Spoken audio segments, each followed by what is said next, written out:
안녕하세요. 평생 빚에 쪼들려 살고 있는 30대 후반의 워킹맘입니다.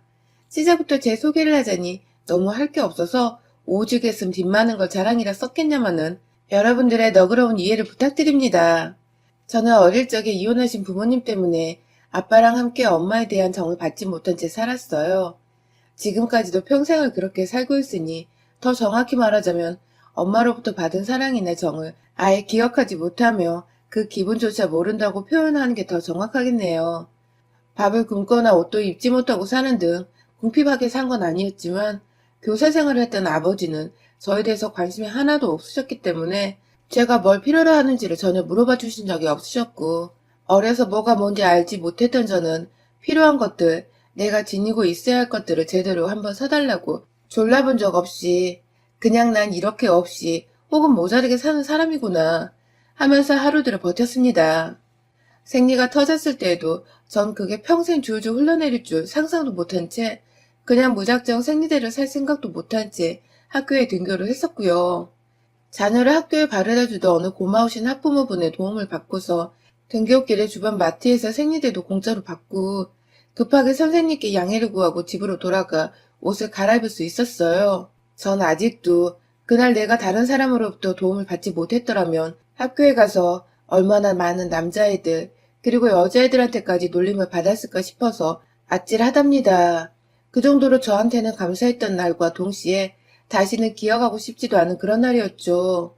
학교 다니는 내내 아빠로부터의 제대로 된 보호나 보살핌 받지 못한 채 그저 독립적으로 사는 게 인생이란 걸 일찍 깨닫고 살았고 대학을 들어갈 때 입학금 말고도 도움을 주려 하질 않으시니 저 혼자 알바도 하고 장학금을 받아가면서 대학을 겨우 졸업했습니다.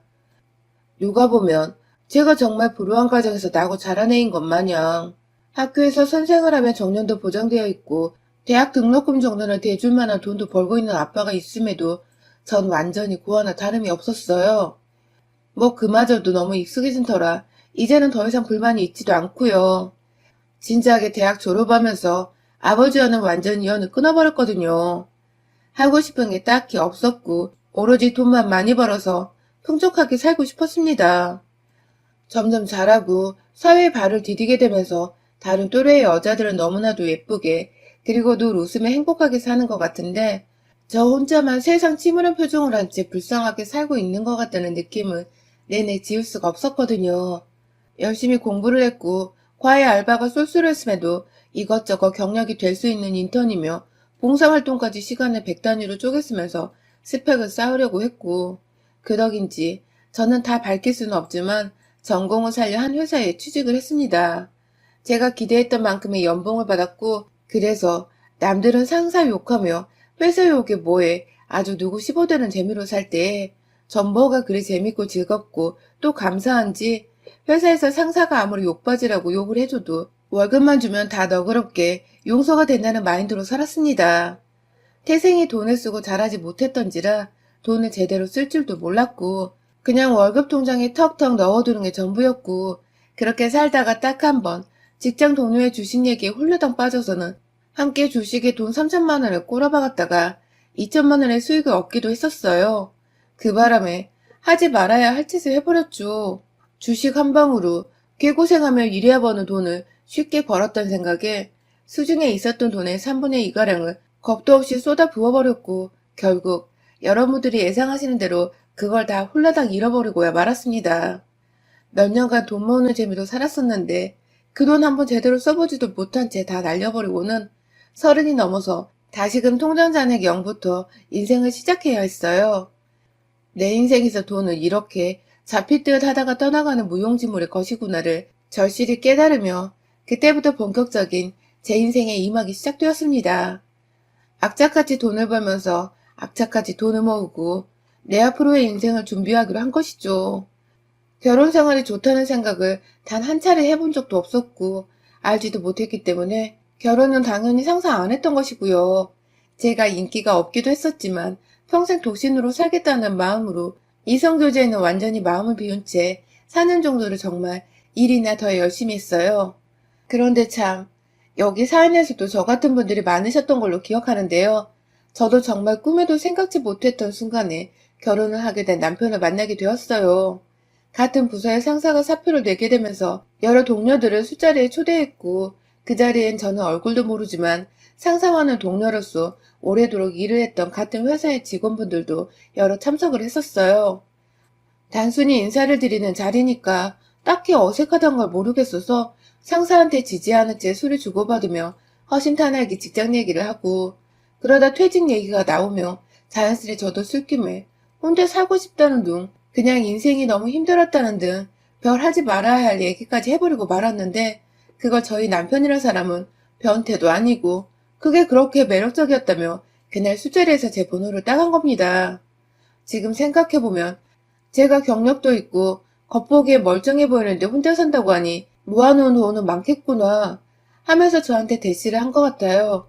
하지만 그걸 하나도 눈치채지 못했던 저는 멀쩡하게 생긴 호리호리한 사람이 저한테 대시를 하니까 연애만 해보지 하는 마음으로 몇 번 만났다가 하도 사람이 젠틀하고 매너 좋은 게 보고 자란 아빠와는 너무 달라서 이런 사람이라면 더 오래도록 만남을 지속해도 되겠다.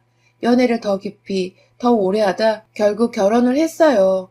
절대로 제 선택에 후회가 없었고 우리 엄마 아빠처럼 살지 않을 자신이 너무나도 있었는데 결혼하고 나서의 팔자는 정말 식장 들어가기 전까지는 모르더라고요. 어른들 말씀에 틀린 말이 하나도 없었던 것입니다. 사실 둘 다 바쁜 직장인이다 보니 그리고 결혼 준비를 하면서 제가 부모님과는 완전히 연을 끊고 산다는 걸 알게 된 남편은 오히려 덤덤하게 그 사실을 받아들이면서 오히려 자신에게 가족으로 찾아봐줘서 고맙다는 다소 낯뜨거운 말도 따뜻하게 건네줬었는데요. 시부모님과도 저의 조건에 대해서 다 승낙을 받고서 환영만 받은 채 결혼을 했었습니다. 그런데 결혼을 하고 나서 보니 이건 뭐 승낙을 받았던 것이 아니라 결혼식 날 딱 그 하루만을 위해서 잠깐 화를 가라앉힌 척을 했었던 것입니다. 아니 시부모님의 반대를 받고 있는 줄 알았으면 저도 이 결혼 안 했을 거예요. 내가 너무 소중한 저인데 굳이 날 싫어하고 반기지 않는 시부모가 있는 집으로 시집을 왜 가냐고요. 그냥 연애만 하며 살면 그뿐인데 말이죠. 하지만 남편은 뭐가 그리도 초조해서 저를 붙잡고 싶었던 건지 끝까지 이 사실을 숨겼었고 시부모께서도 반대하는 며느리라면 끝까지 이 결혼을 반대했어야지 왜 그 사실을 끝까지 숨긴 채 누구보다 절 축복하고 환영하시며 며느리로 맞이하신 건지 정말 이해가 가질 않았어요. 식이 끝나자마자 너 같은 며느리 두기 싫었다 하면서 싹 변한 태도로 차갑게 저를 대하던 시어머니의 말씀은 특히 제 가슴에 제대로 배신감을 안겨주셨었죠. 그런데요, 이 모든 사기꾼 같은 행각에는 다 이유가 있었습니다. 그 이후로 간파하기까지는 2년 남짓한 시간이 좀 걸렸고요. 글쎄 결혼을 하고 보니 세상 다정하고 멀쩡해서 좋은 점밖에 안 보였던 우리 남편에게 어마어마한 빚이 있었던 것입니다. 더 정확히 따지고 보면 시어머니가 노름으로 진 빚들이었는데 시어머니나 시아버지나 경제활동을 전혀 하지 않고서 오로지 외동인 남편한테만 의존한 채 용돈을 받고 사셨던 분들이라 그 빚은 남편의 빚이나 다름이 없었던 것이죠. 저는 이 사실을 결혼하고서 2년이 되도록 모르고서 꾸준하게 시어머니로부터 넌 사실 내가 원하는 며느리가 아니야 라든지 보면 볼수록 내 아들이 너무 아까운 결혼이야 라는 개소리를 들어가며 살았고요. 하다하다 결혼하고서 처음 맞이했던 시어머니 생신 때는 어머님이 전화 안 왔으면 좋겠다고 대놓고 전화를 하셔서는 이해해 줄 수 있지? 라고 하시는 바람에 저도 빡이 쳐서는 시어머니를 보러 가지 않았던 적도 있었습니다. 남편은 또 그걸 자기 엄마 생신인데 어떻게 안 가냐며 혼자 귀엽고 시댁에 갔고 저 혼자 집안에 덩그러니 남아서는 이건 뭐 결혼을 한 건지 아님 동거를 하고 있어서 시댁은 터치를 안 하고 살아도 되는 상황인 건지 혼란이 왔었죠. 그러다가 신혼집으로 구했던 전세가 만기되어 집을 새로 알아봐야 하던 중 남편이 전세 만기 한 달을 앞두고 집주인과 무슨 얘기를 했는지 보증금의 절반을 미리 가져갔다는 사실을 알게 되었고 그 때문에 퇴근하고 집에서 한참 실랑이를 하다가 결국 남편 집안의 빚에 대해서도 알게 되었어요.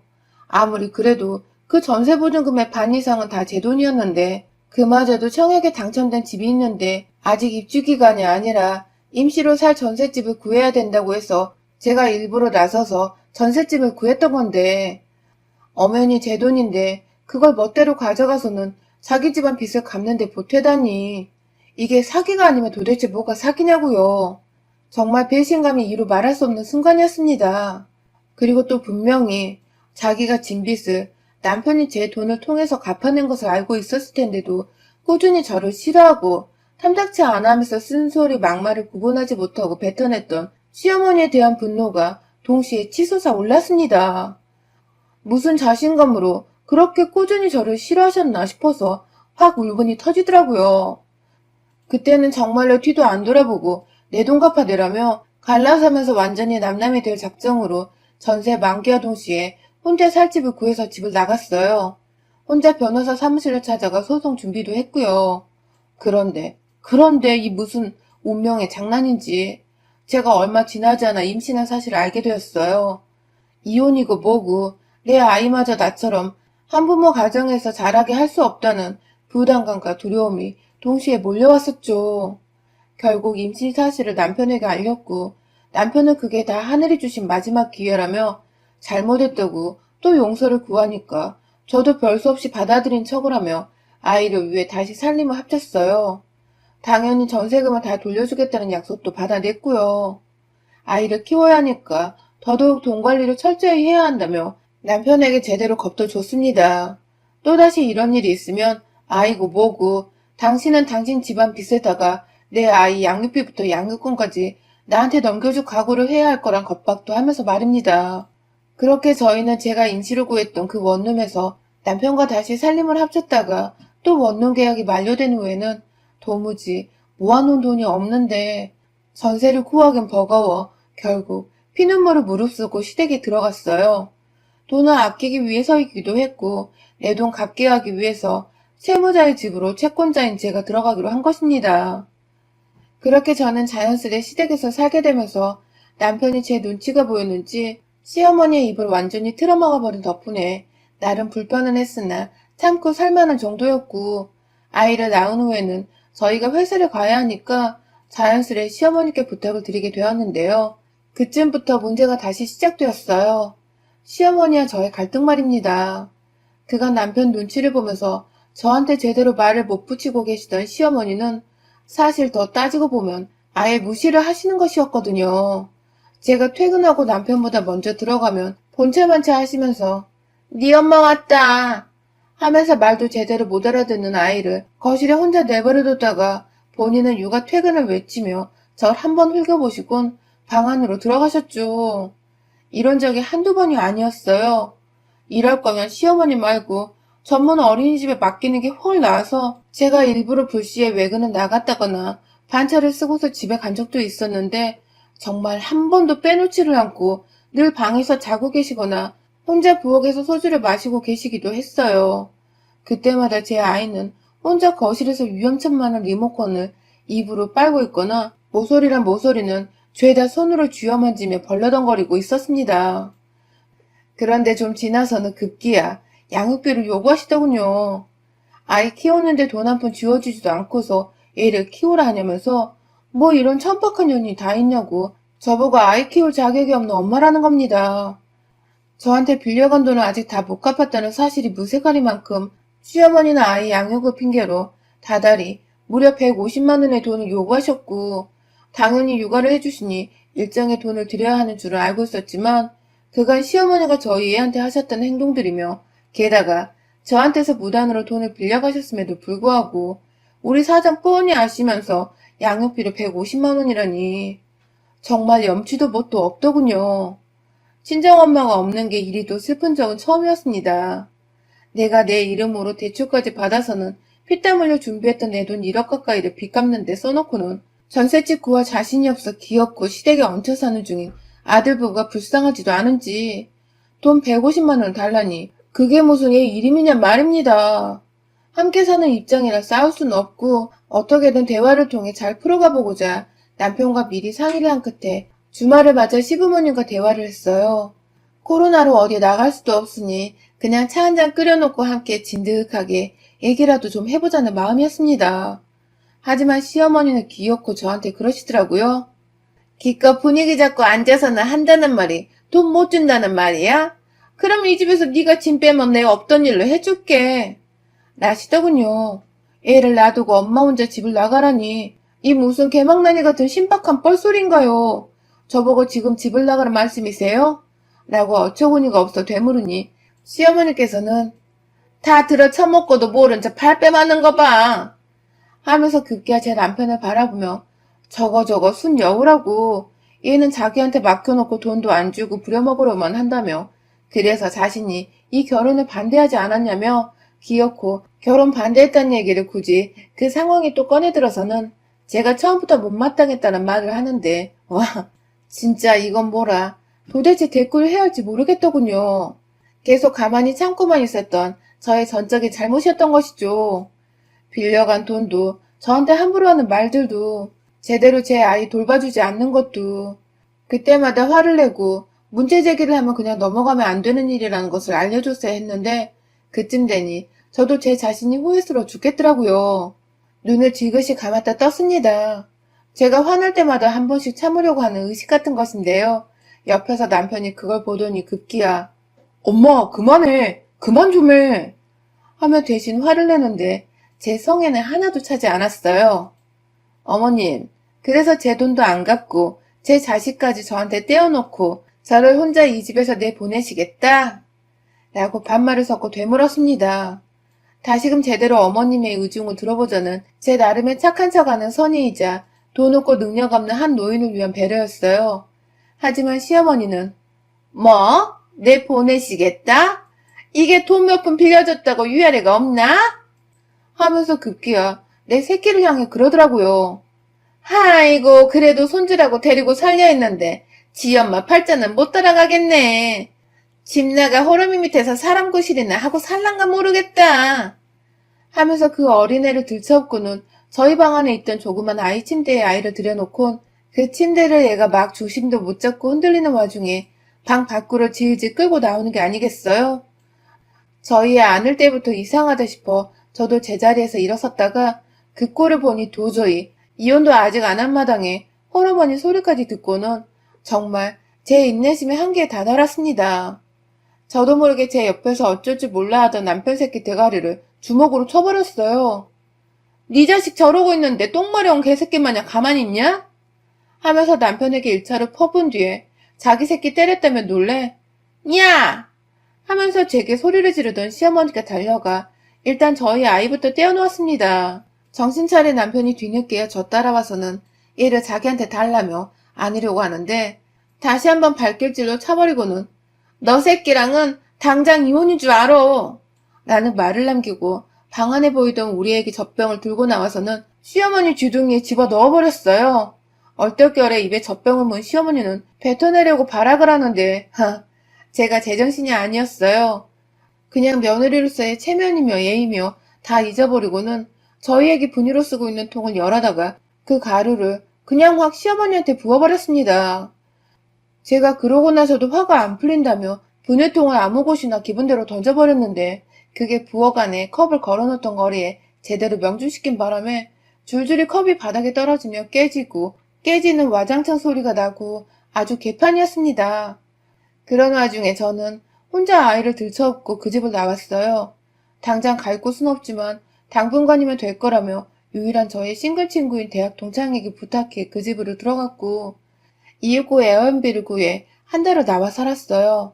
그 사이 제 아이는 어찌할까 하다가 출퇴근길에 수소문에서는 저 회사 상사 아이가 보냈었다는 회사 근처 어린이집으로 아이를 맡겼고 이윽고 회사 안에서도 제가 혼자 아이를 걱정하는 것에 말들이 오고 갔었는지 남편과 제가 별거 중이란 소문이 돌았습니다. 상황이 점점 안 좋아지는 듯 했으나 하늘은 제 편이었어요. 남편이 무단으로 빼돌렸던 저희 전세금을 제가 제대로 걸고 넘어지면서 사기죄를 겸해 이혼소송을 걸었고 맘 같아서 어떻게든 혼인 취소까지 해버리고 싶었는데 그러면 정말 우리 아이는 처음부터 아빠고 뭐고 없던 미혼모로부터의 아이가 될 것만 같아 그것만은 참았습니다.